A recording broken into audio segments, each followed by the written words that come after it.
প্রিয় ছাত্রছাত্রী যারা ক্যালকাটা ইউনিভার্সিটিতে সেমিস্টার 3তে পরীক্ষা দিচ্ছ এবং পলিটিক্যাল সায়েন্স অনার্সের ডিএসসিসি 3 ডিএসসিসি 4 দুটো পেপারই এক্সাম তোমাদের সম্পূর্ণ হয়েছে আর তোমাদের রয়েছে এসইসি 3 সেই পেপারটির লাস্ট মিনিট সাজেশান হিসেবে আমি আজকে এই ভিডিওতে আলোচনা করব। সুতরাং ভিডিওটি তোমাদের জন্য খুবই গুরুত্বপূর্ণ। প্রশ্নগুলো দেখে নাও কোন কোন প্রশ্নগুলো তোমরা তৈরি করবে।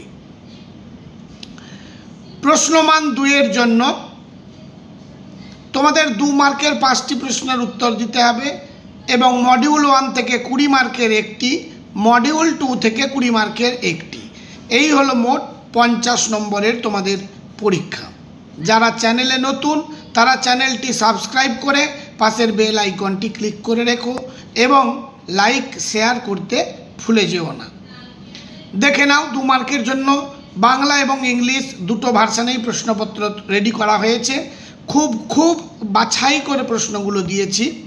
1 দাগ, অর্পিত ক্ষমতা প্রসূত আইন কি? What is the law arising from the delegated power? 2 number প্রশ্ন, ছাঁটাই প্রস্তাব কি? What is the lay off proposal? পরবর্তী প্রশ্ন, ভারতীয় সংবিধানের 332 নম্বর ধারাটি লেখো। Write article 332 of the Indian Constitution. Next question, treasury bench কি? What is the treasury bench? Question number 5, অনাস্থা প্রস্তাব কাকে বলে? What is a non confidence motion? Number 6, MPLAD অর্থাৎ MPLAD প্রকল্প কি? What is MPLAD plan? Next question, অর্থ কমিশনের একটি কাজ লেখো। Write a function of the finance commission. পরের কোয়েশ্চন, ত্রিশঙ্কু লোকসভা বলতে কি বোঝো? What do you mean by triangular Lok Sabha? পরের প্রশ্ন, ভারতের জরুরি অবস্থার ধারাগুলি কি কি? What are the provisions of the India's state of emergency? পরের প্রশ্ন, 2টি আন্তঃরাজ্য পরিষদের নাম করো। Write two interstate councils. পরের প্রশ্ন, পার্লামেন্টের 2টি অর্থ বিষয়ক কমিটির নাম লেখো। Write the names of parliaments two finance committee. পরের প্রশ্ন, ভারতীয় সংসদের 2টি স্থায়ী কমিটির নাম উল্লেখ করো। Name of 2 standing committees of the Indian parliament. 13, ভারতের নিয়ন্ত্রক ও মহাগণনা পরীক্ষকের একটি কাজ লেখো। Write two functions of the controller and auditor general of India. পরের প্রশ্ন, কলকাতা পুরসভার স্বপারিষদ মেয়রের গঠন লেখো। Write the structure of the council of mayor of Kolkata municipal corporation. অর্থ কমিশন কিভাবে গঠিত হয়? How is the finance commission formed? স্বপারিষদ মেয়র কি? What is A council mayor? রাজ্য বিধানসভার 2টি কাজ উল্লেখ করো। Write two functions of the state legislative assembly. মুলতুবি প্রস্তাব কি? What is adjournment motion? এবং লাস্ট প্রশ্ন হলো 2 মার্কের জন্য, ভারতীয় সংবিধানের 331 নম্বর এবং 118 নম্বর ধারায় কি বিষয়ের উল্লেখ আছে? What are the matters mentioned in articles 331 and 118 of the Indian constitution?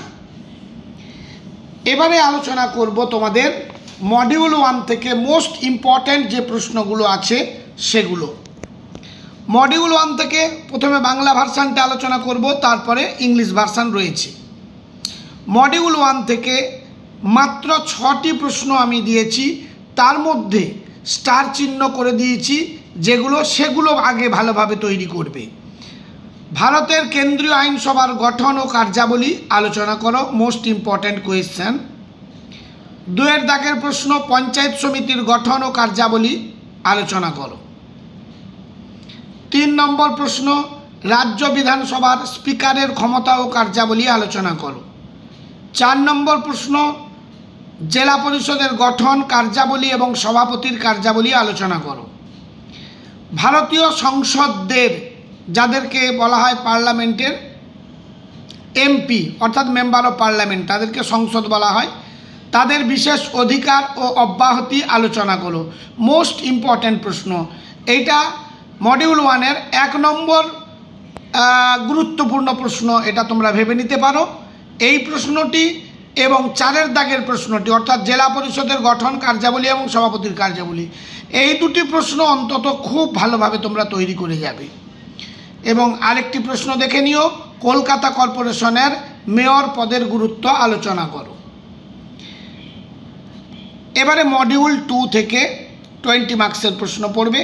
ভারতের সংসদে কমিটি ব্যবস্থা সম্পর্কে আলোচনা করো।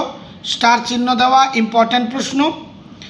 2-এর দাগ, ভারতের নিয়ন্ত্রক ও মহাগণনা পরীক্ষকের কার্যাবলী লেখো। 3 নম্বর প্রশ্ন, আনুমানিক ব্যয় হিসাব কমিটির গঠন ও কার্যাবলী আলোচনা করো। 4-এর দাগের প্রশ্ন, অর্থ বিল পাশের পদ্ধতি আলোচনা করো।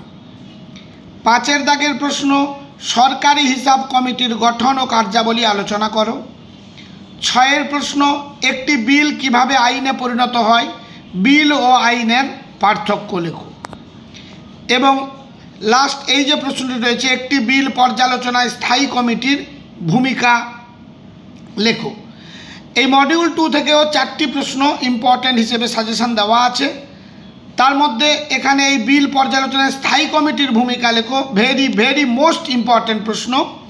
এবং এই 6-এর দাগের প্রশ্নটি ইম্পর্ট্যান্ট প্রশ্ন। 1-এর দাগের প্রশ্নটি, স্টার চিহ্ন দেওয়াগুলো আগে ভালোভাবে তৈরি করে তারপর অন্য প্রশ্নগুলো দেখবে তোমরা। এবার চলে আসব ইংলিশ ভার্সানটা নিয়ে আলোচনা করার জন্য। মডিউল 1 থেকে question number 1, discuss the structure and functions of the central legislative of nature India. Very very important প্রশ্ন। Question number 2, discuss the structure and functions of panchayat samiti. Important. Discuss the power and functions of the speaker of the state legislative assembly. Question number 4, discuss the structure functions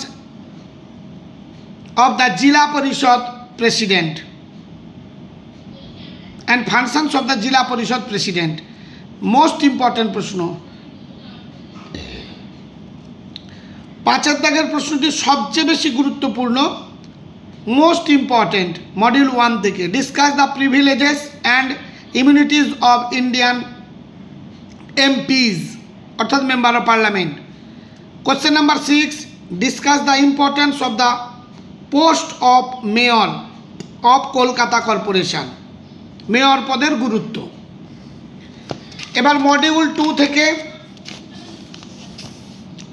discuss the committee system in the Indian parliament.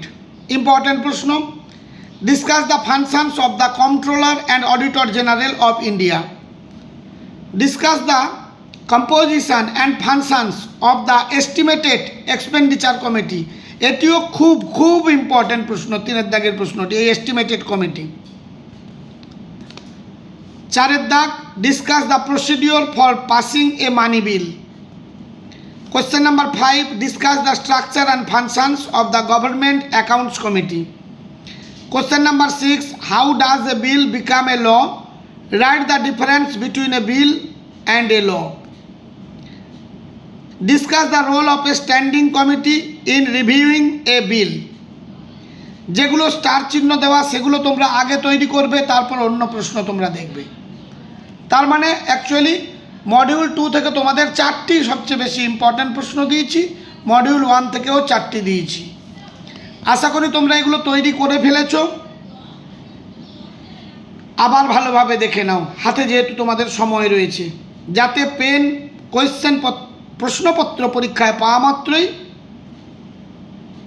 নিমেষের মধ্যে complete করতে পারো। আজ তাহলে এই পর্যন্ত, দেখা হবে তোমাদের সঙ্গে পরবর্তী ভিডিওতে।